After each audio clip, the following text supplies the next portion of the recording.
हकीम साहब, बहुत सारे लोग ऐसे हैं जो पानी नहीं पीते हैं, पानी पीने से बचते हैं या कहते हैं कि पानी पिएंगे तो बार बार उन्हें वॉशरूम जाना पड़ जाएगा, और पानी की कमी की वजह से हमें बहुत सारी तकलीफें हो जाती हैं। और जिन लोगों को प्यास नहीं लगती है, तो क्या कुछ ऐसे भी गोंद हैं या सिरके हैं जिनको हम इस्तेमाल करें तो हमें प्यास लग जाए तो हम पानी पीने के लिए बिल्कुल मजबूर हो जाएं? हाँ, देखिए आज का इंसान पानी बहुत कम पी रहा है। जी। अच्छा, पानी हमारे जिस्म में एक दिन में 2.5 से 3 लीटर ज़रूर जाना चाहिए। फिर ये भी हो गया कि पानी की ज़रूरत जब पड़ती है, जब हमारे पसीना निकलता है, वॉकिंग होती है, और गर्मी और सर्दी में हम चलते फिरते हैं। आज वो लोग तो बहुत कम पानी पीते हैं जो एसी में रहते हैं। तो पानी सब लोगों पर 2.5 लीटर कम से कम या 3 लीटर पीना ज़रूरी है। अगर पानी कम पी जाए तो हमारी किडनी में पथरियाँ होने लगती हैं, और पानी कम पीने से हमारी किडनी सिकुड़ना भी मुमकिन है। और इतना पानी अगर हम पिए तो ये जब हमारे जिस्म में रक्स करता है, घूमता है, तो ये खून को साफ करने में किडनी को बहुत मदद मिलती है। तो आजकल किडनी के रोगी इसीलिए ज़्यादा हो रहे हैं कि वो लोग पानी नहीं पीते। पानी आपके लिए, मेरे लिए दूध से भी ज़्यादा कीमती है। एक बार को आप दूध नहीं पिएंगे तो कोई नुकसान नहीं, लेकिन पानी अगर कम पिएंगे तो आपको बहुत सारे नुकसानात हो सकते हैं। जी। तो कौन सा गोंद इस्तेमाल कर सकते हैं हकीम साहब फिर हम? हाँ, देखिए, गोंद चिलगोज़ा अगर हम एक चुटकी ले लेते हैं दिन में एक बार या 2 बार, तो ये खुश्क टाइप का है, और ये क्या करता है कि प्यास लगाता है, मुंह सूखने लगता है थोड़ा थोड़ा, और जब मुंह सूखता है तो हर आदमी पानी या दूध पीता ही है। तो ये ले सकते हैं। और कोई भी तेज़ असर चीज़ जो गर्म तबीयत की हो, वो हमें प्यास लगने पर मजबूर कर सकती है। उमा शुक्ला जी, हरिद्वार से, स्वागत है आपका। गुर्दे में बहुत बड़ी पथरी है, और मेरे गुर्दे में, दाहिने गुर्दे में बहुत दर्द होता था, और बाएं गुर्दे में पथरी आई है। अल्ट्रासाउंड और एक्सरे वगैरह हुआ, उससे पता चला। तो ये परेशानी तो दाहिने गुर्दे में, और पथरी आई बाएं गुर्दे में। तो उसका अगर कोई इलाज ऐसा हो तो आप बता दो। ठीक है। गुर्दे में पथरी बड़ी हो या छोटी, एक गुर्दे में हो या दोनों में हो, उसका निकल जाना मुश्किल नहीं है। लेकिन गुर्दे की तकलीफ इस कदर होती है, जब ये अपनी जगह से सरकती है, जुम्बिश करती है, हिलती है, तो आदमी तड़प के रह जाता है। तो देखिए, नुस्खा आप लिख लें और वो बनाएं और इस्तेमाल करें, और लगातार इस्तेमाल करें 10-20 दिन, तो आपको फ़ायदा मुमकिन है। और जब ये पथरी आपकी निकल जाए, उसके बाद भी हर महीने 2-4 खुराक ही ज़रूर लिया करें। देखिए, गूलर का एक पेड़ होता है जो अक्सर गाँवों में, शहरों में, पार्कों में मिल जाता है, जिस पे अंजीर की तरह मोटे मोटे फल आते हैं, अंजीर से थोड़े छोटे। इसे गूलर कहते हैं, और इसकी निशानी यह है कि बकरी बकरा बहुत शौक से खाते हैं इसके पत्तों को, और उसके पत्तों पर भी फल आता है। इसे गूलर कहते हैं। गूलर के 4 पत्ते आप पीस के पी लें या चबा के खा लें, और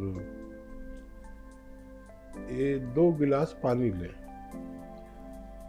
2 गिलास पानी में 2 नींबू निचोड़ दें, और 2 चुटकी नमक जैतून डाल दें, इसे मिला लें। याद रखें 2 चुटकी नमक जैतून, असली लेना नमक जैतून, और 2 नींबू निचोड़ कर इन्हें मिक्स कर लें और 4 पत्ते गूलड़ के खा के आप ये पानी रोज़ाना 1 बार पी लिया करें। कितनी भी बड़ी पथरी गुर्दे में हो, ये उसको तोड़कर पाउडर बनाकर बाहर करने की ताकत रखती है। हकीम साहब, कई लोगों को हमने देखा है कि रात भर सोते हैं अच्छे से, लेकिन जैसे ही सुबह उठते हैं थकान महसूस रहती है, आलस बना रहता है, कुछ काम करने का मन नहीं करता है, मतलब एनर्जी बिल्कुल लो हो जाती है। तो ऐसे लोगों के लिए क्या कुछ नुस्खा हो सकता है और ये परेशानी कब आती है? अच्छा देखिए, बहुत सारे लोग, एक तरह का रोग ही है ये, और ऐसा भी कह सकते हैं कि रोग नहीं है। काफ़ी लोग जिसे कहते हैं इंग्लिश में बैड थिकनेस, मतलब बेड पर उन्हें ऐसी थकन सी रहती है कि अगर उनकी नींद होशियार भी हो जाए तो बैठे रहते हैं, लेटे रहते हैं, चाय पीते रहते हैं, सिगरेट पीते रहते हैं, गुटखा खाते रहते हैं, लेकिन उन्हें 1-2 घंटे बेड पर चाहिए, और इसे बैड थिकनेस कहते हैं। तो ऐसे लोगों का ज़्यादातर बीपी डाउन या कम होता है, और अगर वो जिस्मानी तौर पर कमज़ोर है और बीपी डाउन रहता है तो ताकतवर ग़िज़ाएँ इस्तेमाल कर सकते हैं। और अगर कोई और वजह है, बीपी वगैरह भी सही है, उसके बावजूद ये सब हो रहा है, तो आप फिर अपना थायराइड और डायबिटीज़ चेक करा सकते हैं। ये आदत भी हो सकती है और रोग भी हो सकता है। अगर आप इस आदत में मुब्तला है, जैसे मुझे भी बेड पर थोड़ी देर चाहिए, कभी चाय पी ली, कभी कुछ किया, कभी कुछ किया, तो मेरी आदत है कि काफ़ी देर तक बेड पर रहना। लेकिन एक्टिव और तंदुरुस्त इंसान उसे कहते हैं कि जैसी आँख खुली और फट से उठ के बैठ जाए, फट से बाथरूम में जाए और अपनी ज़रूरत पूरी करे, एक आवाज़ कोई दे तो फट से उठ के बैठ जाए, तो ये एक्टिव कहलाता है। और कुछ लोग ऐसे हैं जिनको आवाज़ दो और नाम से और सोने दो, वो देर से सोया था, अभी नहीं उठ रहा, ये ऐसे लोग भी होते हैं। तो एक्टिव रहना ज़्यादा बेहतर है। जी, हरियाणा से कमलेश जी, स्वागत है आपका। ये ब्रेस्ट के नीचे ना बहुत दर्द रहा सर, मेरे राइट साइड। कहाँ पर दर्द हो रहा है? ये ब्रेस्ट के नीचे, मतलब लक्कड़ तोड़ते टाइम ना पता नहीं क्या गोला सा बाहर आया एकदम से, उस दिन का बहुत ज्यादा दर्द है। मैम, ब्रेस्ट के नीचे बोल रही हैं?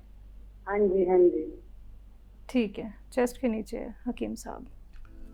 देखिए, आपकी भाषा से ऐसा लग रहा है कि आप बहुत मेहनती महिला है, शायद कुछ वजन वगैरह उठा लिया हो, और ये पता कर लीजिए कि ये मस्कुलर है,